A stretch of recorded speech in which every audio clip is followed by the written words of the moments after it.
எவ்வளோ தூரம் போகணும்னு சொன்னால் என்ன செய்யலாம், ஜம்மு கசரு பண்ணலாம். அதே போல் ஊரெல்லையை தாண்டி போனால் தான் ஜம்மு கசரு பண்ணணும்னு என்ன சரி செய்திகள் இருக்குதா, அதில் விளக்கம் என்ன? அதே போல் பார்த்தீங்கன்னு சொன்னால் இந்த பிரயாணத்தில் லோக்கலில் ஹயர் ஓடி கொண்டு இருக்கக்கூடிய மாதிரி ஆட்கள் இருப்பாங்க. இப்போ அவங்க ஆல்ரெடி தொழுது இருப்பாங்க. நான் முஸ்லீம்களோட ஹயர் போகிற மாதிரி வரும். சில நேரங்களில் தொழுகை மிஸ்ஸாரமாக இருக்கும். எங்களுக்கு இந்த சலுகையை பயன்படுத்தலாமா, அதே போல் எத்தனை நாட்கள் இந்த சலுகையை பயன்படுத்தலாம் என்று இப்படி ஒரு மொத்தமாக ஒரு கேள்வி செட்டொன்று வந்திருக்குது. பிஸ்மில்லாஹிர் ரஹ்மானிர் ரஹீம். சரி, இன்ஷால்லா ஜம்மு கசர் சம்பந்தமான முழுமையான விளக்கத்தை சொல்றேன். கேள்வி என்னன்னு சொன்னா, ஜம்மு கசர் அதனுடைய வரையறை என்ன? பிரயாணிகளாக இருக்கக்கூடியவர்கள் தொழுகையை எப்படி தொழுகிறது? ஜம்முன்னு சொன்னா இணைத்து தொழுகிறது, அதாவது ஒரு தொழுகையும் இன்னொரு தொழுகையும் ஜாயின் பண்ணி தொழுகிறது. அதே போல தொழுகையுடைய ரக்காத்துக்களை குறைத்து தொழுகிறது. இது மார்க்கத்தில் வழங்கப்பட்டிருக்கக்கூடிய ஒரு சலுகை. அது என்னென்னத்தை நான் விளங்கப்படுத்துறேன். நிறைய கேள்விகளை உள்ளடக்கி ஒரு கேள்வியாக மொத்தமாக ஒரு கேள்வி தொகுப்பாக வந்திருக்குது. அதனுடைய அளவுகோல் என்ன, எவ்வளோ தூரம் போகணும்னு சொன்னால் என்ன செய்யலாம், ஜம்மு கசரு பண்ணலாம்.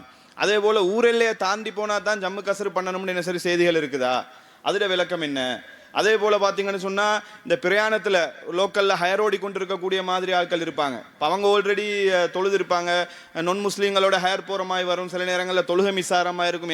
எங்களுக்கு இந்த சலுகையை பயன்படுத்தலாமா, அதே போல் எத்தனை நாட்கள் இந்த சலுகையை பயன்படுத்தலாம் என்று இப்படி ஒரு மொத்தமாக ஒரு கேள்வி செட்டொன்று வந்திருக்குது.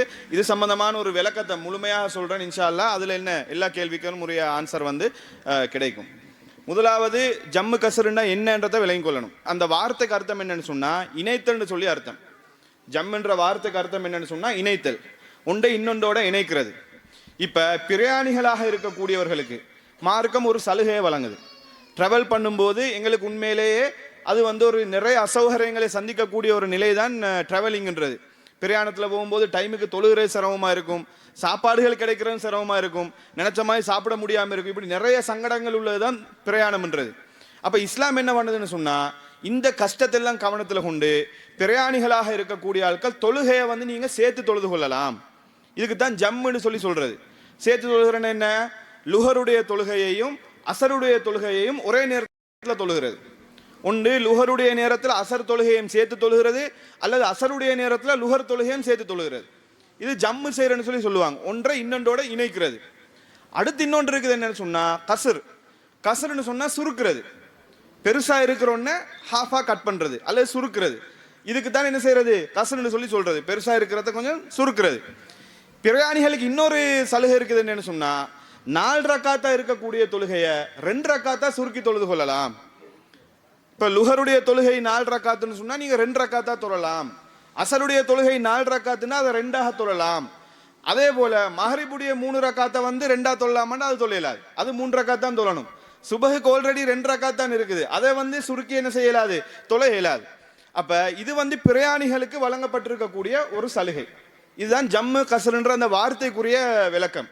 இது யாருக்கு எந்த டைம்ல செய்யலாம்னு சொல்லி பாத்தீங்கன்னா அது புரிஞ்சுதானே. ஜம்முன்னு சொன்னா ஒரு தொழுகை இன்னொரு தொழுகையுடைய நேரத்தில், இப்ப நீங்க பிரயாணத்தில் இருக்கிறீங்க, லுஹருடைய நேரம் லுஹருடைய நேரத்தில் இப்ப உங்களுக்கு தொழுகிறதுக்குரிய சந்தர்ப்பம் இருக்குது. நீங்க என்ன செய்றீங்கன்னா லுஹர் தொழுகையும் தொழுதுட்டு அசர் தொழுகையும் லுஹருடைய நேரத்திலே சேர்த்து தொழுகிறீங்க. அல்லது இப்போ ஒருத்தர் நீண்ட கொழும்புல இருந்து வந்திருக்கிறாங்கன்னு வைங்களே, தூரத்துல இருந்து வந்திருக்கிறாங்க. அவங்களுக்கு லுஹர் தொழுகை நேரத்தில் பஸ்ல இருந்திருப்பாங்க, தொழுகிறதுக்குரிய சூழ்நிலை அமைஞ்சிருக்காது. அப்ப என்ன செய்வாங்கடா, இந்த இடத்துக்கு அசர் நேரம் ஆயிட்டா இல்லையா, அசர் தொழுகையோட சேர்த்து லுஹர ஃபர்ஸ்ட்டுக்கு தொழுதுட்டு அதுக்கு பின்னாடி அசரை சேர்த்து ஒரே டைம்ல தொழுவாங்க. இதுதான் என்ன ஜம்முன்னு சொல்லி சொல்றது.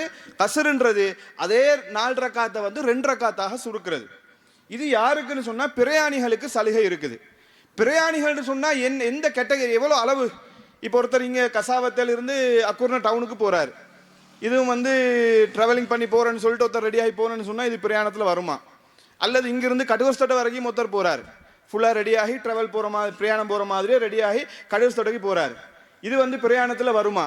அதுக்குரிய அளவுகோல் என்னன்னு சொல்லி பார்த்தீங்கன்னு சொன்னால், அல்லாஹ்வுடைய தூதர் ஸல்லல்லாஹு அலைஹி வஸல்லம் அவங்க கிட்டத்தட்ட 24.5 கிலோமீட்டர், ரவுண்டாக அவங்களுக்கு புரிஞ்சு கொள்றதா இருந்தாங்கன்னா 25ன்னு வச்சுக்கோங்களே, கிட்டத்தட்ட 25 கிலோமீட்டர் தூரம் ட்ராவல் பண்ணன்னு சொன்னால் ரசூல்லா என்ன செய்வாங்க, கசரு பண்ணுவாங்க, சுருக்கி தொழுவாங்க. அப்போ பிரயாணின்னு சொல்லி மார்க்கம் எதை பார்க்குதுன்னு சொன்னால், கிட்டத்தட்ட 24 25 புரியறதுக்காக 25ன்னு வச்சுக்கோங்க, 25 கிலோமீட்டர் தூரம் நீங்க டிராவல் பண்றதாக இருந்தேன்னு சொன்னா உங்களுக்கு இந்த சலுகையை பயன்படுத்தலாம். என்னது? இந்த ஜம்மு பண்றது, கசரு பண்றது. ஜம்முண்டா சேர்த்து தொழுகிறது, இது அதே போல சுருக்கி தொழுகிறது. இது யாருக்குன்னு சொன்னா கிட்டத்தட்ட 25 கிலோமீட்டர். இங்கிருந்து அக்குர்னேலிருந்து 25 கிலோமீட்டர் தூரம்ன்றது எனக்கு வருது, எனக்கு வரும் கிட்டத்தட்ட. கண்டிக்கு எத்தனை கிலோமீட்டர்? குர்நாகல் கிட்டத்தட்ட குர்நாகலி கிட்டத்தட்ட 25 கிலோமீட்டர்ண்டா ஒருத்தர் இங்கிருந்து குர்நாகல் டிராவல் பண்றதாக இருந்தேன்னு சொன்னா இந்த சலுகை என்ன செய்யலாம்? பயன்படுத்தி கொள்ளலாம். அதே போல பாத்தீங்கன்னு சொன்னா இப்ப குர்நாகலுக்கு ஒருத்தர் போறாரு, குர்நாகலுக்கு பெய்த்து தான் இந்த சலுகையை பயன்படுத்தணுமா, உள்ளூர்ல இருந்த இந்த சலுகையை பயன்படுத்தலாமா அப்படின்னு சொல்லி பாத்தீங்கன்னு சொன்னா அதுக்கும் மார்க்கம் ஒரு வழிகாட்டல் சொல்லுது. ஊர் எல்லையை தாண்டினா என்ன செய்யலாம்? கசரு பண்ணலாம். ஒருத்தர் வந்து குர்நாகல் தாண்டி போறாரு, கசாவத்தில் இருந்து போறீங்க, கசாவத்தை எல்லையே நீங்க தாண்டிட்டீங்க, அல்லது அக்குர்னையில இருந்து போறாங்க, அக்குர்னை எல்லையே தாண்டி போயிட்டீங்க. 25 கிலோமீட்டர் தாண்டல, அக்குர்னை எல்லையே தான் நீங்க தாண்டிட்டீங்க. தாண்டினாலும் மார்க்கம் என்ன சொல்லுதுன்னா உங்களுடைய பிரயாணத்துடைய நோக்கம் 25 கிலோமீட்டர் தாண்டி போறது தானே, அதனால நீங்க என்ன செய்யலாம்? ஜம்மு கசரு பண்ணி கொள்ளலாம். இதுல அடுத்த டவுட் என்ன வருதுன்னு சொன்னா ஊர் எல்லைன்னா என்ன, எந்த அடிப்படையில் ஊர் எல்லையை வந்து நாங்க தீர்மானிக்கிறது அப்படின்னு சொல்லி பாத்தீங்கன்னு சொன்னா இதை ரசூல்லா பொதுமக்கள் கையில விட்டுட்டாங்க. ஊர் எல்லைன்னா என்னன்றத ரசூல்லா சொல்ல மாட்டாங்க, சொல்ல முடியாது. ஏன்னா ஊருன்றது ஒவ்வொருத்தருக்கு ஒவ்வொருத்தர் வித்தியாசப்படும். ரசூல்லா இருந்த ஏரியாட அந்த எல்லையை ரசூல்லா சொல்லலாமே தவிர ஒவ்வொரு உலகத்திலும் ஒவ்வொரு ஊர்லயும் இருக்கக்கூடிய ஒவ்வொரு நாட்டிலும் இருக்கக்கூடிய ஊர் எல்லையை வந்து ரசூல்லாக்கு சொல்ல முடியுமா?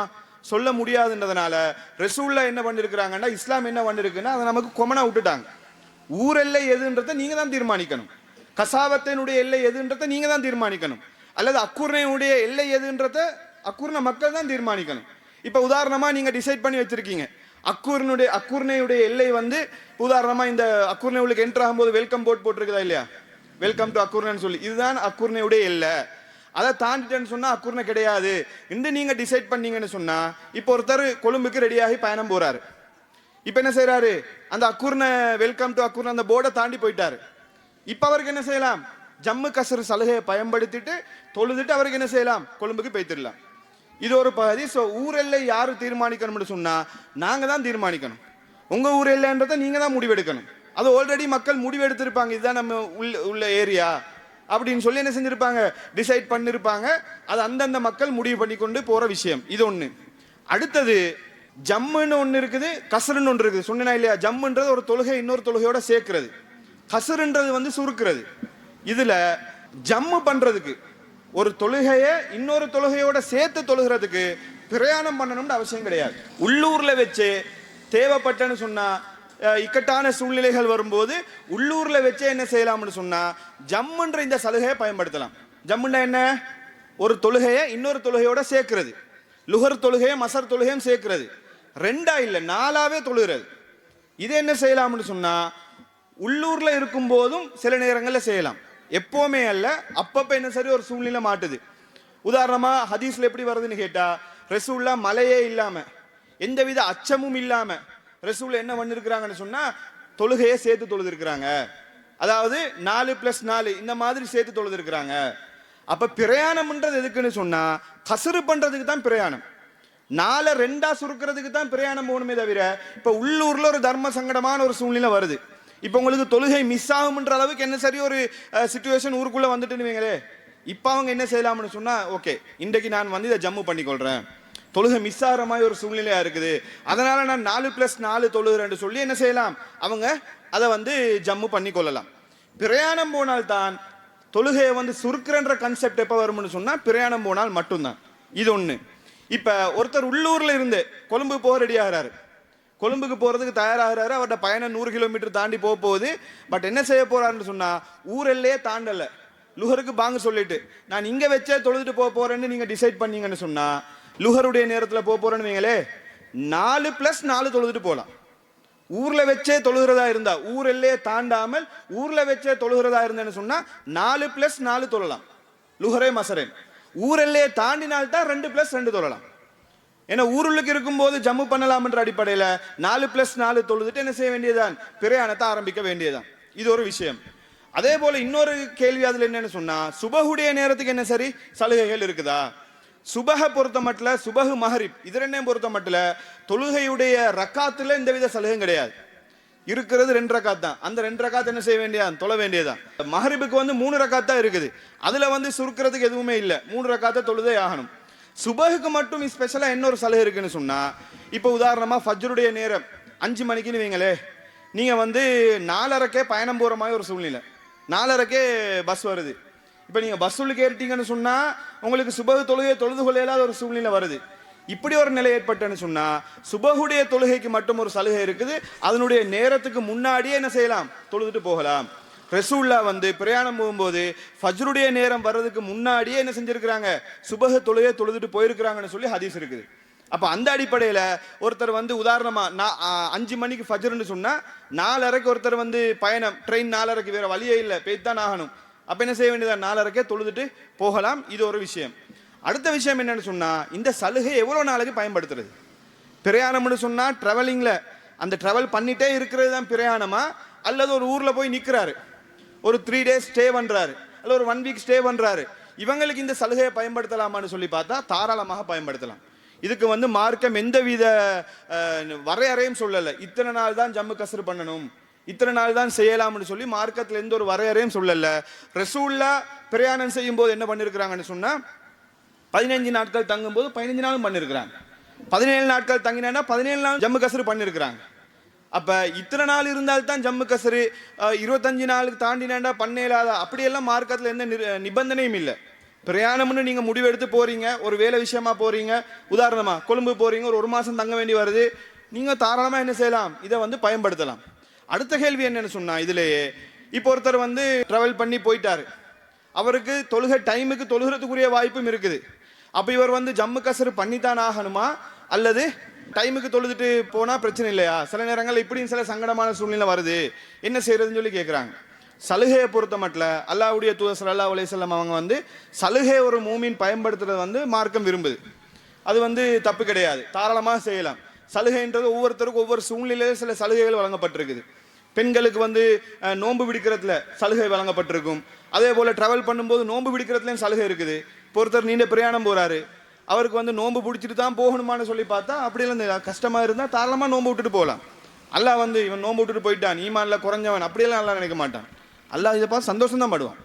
ஏன் சலுகை, இப்போ கொடுத்த சலுகை அவன் பயன்படுத்திருக்கிறான், அந்த நோன்பை இன்னொரு நாளே பிடிக்க வேண்டியதான். அந்த மாதிரி தொழுகையில சலுகையை தந்திருக்கும் போது ஒருத்தர் விரும்புறாரு, நான் இந்த சலுகையை பயன்படுத்துறேன், தாராளமாக பயன்படுத்தி கொள்ளலாம்.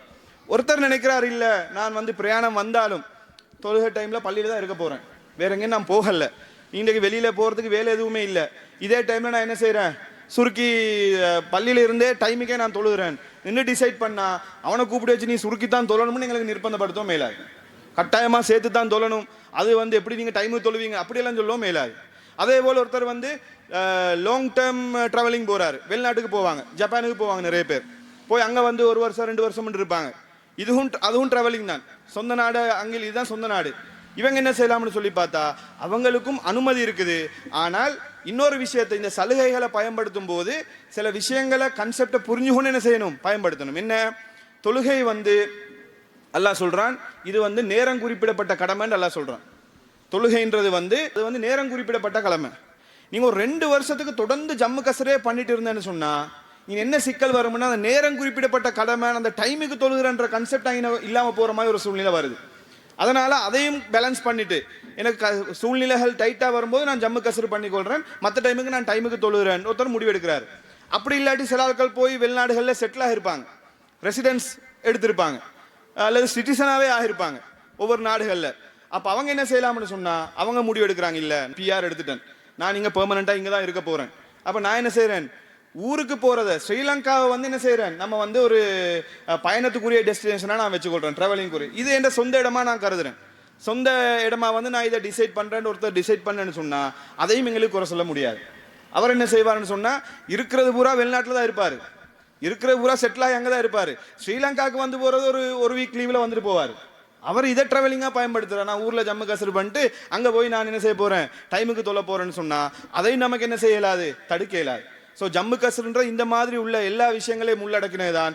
அதே போல ஒருத்தர் வந்து ஹையர் ஆர்டர் சம்பந்தமா கேட்டாங்க, அவங்களும் என்ன செய்யணும், இதை தான் புரிஞ்சுக்கொள்ளணும். ஜம்முன்ற ஏற்கனவே சொன்ன மாதிரி 4+4 தொழலாம், சில சலுகைகள் ஹையர் ஒன்று வந்திருக்குது. இந்த ஹையரை போனேன்னு சொன்னா எனக்கு தொழுகிறதுக்கும் டைம் கிடைக்காது, வாகனத்தில் தொழுது கொள்ள மேலாது, தொழுகை டைம் எல்லாம் மிஸ் ஆகும், போகிறதும் ஒரு மாற்று மத அன்பரோட ட்ராவல் பண்ணுறோம், அவங்களுக்கும் வந்து எமர்ஜென்சியாக இருக்கலாம். இப்போ இவர் நினைக்கிறார், இல்லை இன்றைக்கு வந்து நான் ஜம்மு பண்ணிட்டு போகிறேன், சேர்த்து தொழுதுட்டு போகிறேன், அது பிரச்சனை கிடையாது, தாராளமாக அவர் செஞ்சு கொள்ளலாம். இதே தொழிலாக வச்சுட்டு இருந்தேன்னு சொன்னால் சிக்கலாக போகும். அவர்கிட்ட தொழிலும் ஆட்டோ ஓடுறது தான். அவர் எப்போவுமே ஆட்டோ தான் ஓட்டிட்டு இருப்பார். எப்போ பார்த்தாலும் நான் ஜம்மு பண்ணிட்டு தான் போனேன்னு சொன்னால் எதனாலும் அவர் ஜம்மு மட்டும் தான் பண்ணுவாரே தவிர தொழுகை நேரம் குறிப்பிடப்பட்ட கடமைன்னு சொல்லி டைமுக்கு தொழுகிறன்ற கான்செப்ட் வந்து இல்லாமல் போகும். ஸோ இந்த அல்லாஹ் வழங்கின சலுகையை வந்து மேனேஜ் பண்ணி இந்த மாதிரி சந்தர்ப்ப சூழ்நிலை, சலுகைன்றது எங்கள்கிட்ட லேசுக்காக வேண்டிய அல்லாஹ் தந்திருக்கிறது.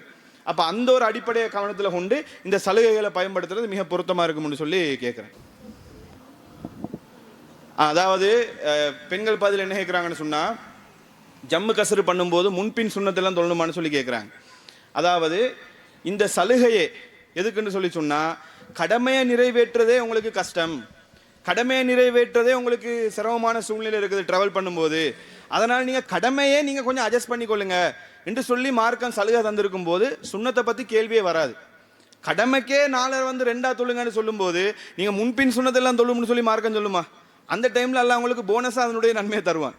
ஏன்னா நீங்கள் உங்களோட எண்ணம் என்ன, நான் வீட்டில் இருக்கும்போது சரியாக நிறைவேற்றி வந்தேன், எல்லாம் கரெக்டாக பர்ஃபெக்டாக முன்பின் சொன்னதெல்லாம் செஞ்சுட்டு வந்தேன், ட்ராவல் பண்ணுறதுனால எனக்கு செய்ய இயலாத சூழ்நிலையாக இருக்குது. அப்போ அல்லாஹ் வந்து உங்களோட உள்ளத்தை பார்ப்பான், இந்த மனுஷன் ஆல்ரெடி அதனால் எல்லாம் பர்ஃபெக்டாக செஞ்சுருக்கிறாங்க, இன்றைக்கி ட்ராவலிங் கஷ்டத்தில் இருக்கிறாங்க, அதனால் வந்து கடமையான தொழுகையை வந்து சலுகையை பயன்படுத்துகிறாங்க, அது வந்து என்ன நஃபில் சுன்னத்தெல்லாம் வந்து எக்ஸ்ட்ராவாக உங்களுடைய இதுக்குரிய நீயத்தை வந்து அல்லாஹ் நன்மையை தரக்கூடும். அதனால் நீங்கள் சுன்னத்தெல்லாம் தொழ வேண்டிய அவசியம் எல்லாம் கிடையாது பிரயாணத்தில். எப்படி இரவு தொழுகை எல்லா, அதாவது இதை பொறுத்த மட்டும் சலுகைன்றது பொதுவாக எல்லாத்துக்கும் உள்ளதுதான். சரியா, சலுகைன்னு சொல்லி வந்தேன்னு சொன்னால், ஒருத்தர் நோம்பில் ட்ராவல் பண்ணுறாரு, எல்லாருக்குமே உள்ள சலுகை தான். ஒருத்தர் வந்து எனக்கு இரவு தொழுகை தொழுகிறதுக்குரிய சந்தர்ப்பம் அமையல, நான் ட்ராவலிங்கில் இருக்கிறேன்னா அவரெல்லாம் நிர்பந்தப்படுத்த இயலாது, நீ தொழுதான் ஆகணும்லாம் சொல்ல இயலாது. பட் என்ன நாங்கள் என்ன புரியணும்னு கேட்டால், சலுகையோடு சேர்த்து சில ஆஃபர்களும் அப்பப்போ கிடைக்கும். அந்த ஆஃபர்களை நாங்கள் பயன்படுத்த ட்ரை பண்ணணும். இப்போ உதாரணமாக இந்த ரமலானில் இரவு தொழுகைன்றது வந்து அது ஒரு பெரிய ஒரு ஆஃபர் உண்டு எங்களுக்கு. இந்த நன்மையை கொள்ளை அடிக்கிற ஒரு முக்கியமான சந்தர்ப்பம். யார் வந்து மன்காம ரமலானன் ஈமானன் வஹ்திசாபன் உஃபிரலஹுமா தகத்தமே மின் தம்பிகின்றாங்க ரசூல்லா. யார் ரமலானில் நன்மை எதிர்பார்த்து நின்று வணங்குகிறாரோ அவருடைய முன் பாவங்கள் எல்லாம் மன்னிக்கப்படும்ன்றாங்க. இப்போ ரமலான்ன்றதே எங்களுக்கு போனஸ் எக்ஸ்ட்ரா நன்மை கிடைக்கக்கூடிய ஒரு மாதம். அப்போ அதில் ஒரு நிமிஷத்தையும் ஒரு அவரையும் வந்து நாங்கள் என்ன செய்யக்கூடாது, வேஸ்ட் பண்ணுறதுக்கு நாங்கள் முயற்சி பண்ணக்கூடாது. ஒருத்தருக்கு இரவு தொழுகிறதுக்குரிய சந்தர்ப்பம் இருக்குது, அவர் பிரயாணத்தில் இருக்கிறாரு, தொழுதுட்டு போட்டுமே, தாராளமாக தொழட்டுமே, எக்ஸ்ட்ரா நன்மை தானே கிடைக்க போகுது. அவர் நினைக்கிறார், இல்லை எனக்கு வந்து பிரயாணம் டயர்டாக இருக்குது, கஷ்டமாக இருக்குதுன்னு நினச்சா அவரை வந்து நீ தொழுதான் ஆகணும்னு நிர்பந்தப்படுத்த இயலாது. ஏன்னா அவருக்கும் அல்லாவுக்கும் சம்மந்தப்பட்டது, சலுகைன்றது எல்லாருக்கும் உள்ளதுதான். அவர் என்ன செய்யணும்டா, அந்த சலுகையை எந்தெந்த டைமில் நம்ம மிஸ் பண்ணிக்கொள்ளாமல் கிடைக்கிற எக்ஸ்ட்ரா போனஸ் நன்மைகள் கிடைச்சாலும் எவ்வளோதான் டயர்டாக இருந்தாலும், ஒரு டெக்ஸ்டைல் கடையில் ஆஃபர் போட்டேன்னு சொன்னால் நோம்பில் விடுவோமா? நாங்கள் நோமலாக இருக்கிற சல்வாரை வந்து 50% ஆஃப்னா நாங்கள் விடவா செய்வோம்? என்னதான் இருந்தாலும் அடிச்சுட்டு பிரட்டிவிட்டு போவோமா இல்லையா? அடுத்த மாதம் சம்பளத்தை அட்வான்ஸாக எடுத்துக்கிட்டு போவோமா இல்லையா? அப்போ இதுகளுக்கு நாங்கள் எப்படி ஆர்வம் காட்டுறோமோ அதே மாதிரி இந்த மார்க்க விஷயங்கள் வரும்போது ரமலான்ன்றது எல்லாத்துக்குமே ஒரு போனஸ் மாதம், எக்ஸ்ட்ராவாக நன்மைகள் கிடைக்கிற ஒரு அல்லாஹ்வுடைய பரக்கத் பொருந்திய ஒரு மாதம். அப்போ அதையும் வந்து நாங்கள் மிஸ் பண்ணி கொள்ளாமல் என்ன செய்ய வேண்டியதான், அந்த ஈமான் இஹ்லாஸை வச்சு இறையச்சத்தை வச்சு அவங்க முடிவு எடுத்துக்கொள்ள வேண்டியதான். யாரையுமே என்ன செய்ய இயலாதுண்டா, அவங்களோட தனிப்பட்ட விஷயத்தில் எங்களுக்கு நிர்பந்தப்படுத்த இயலாது. அவங்களும் அல்லாவும் என்ன செய்யணும், அவங்களுடைய விஷயத்தில் வந்து அவங்களோட உள்ளத்தை அல்லாஹ் பார்க்கக்கூடியவன், அந்த அடிப்படையில் இறையச்சத்தை அடிப்படையாக வச்சு முடிவு எடுத்துகிட்டு போக வேண்டியது.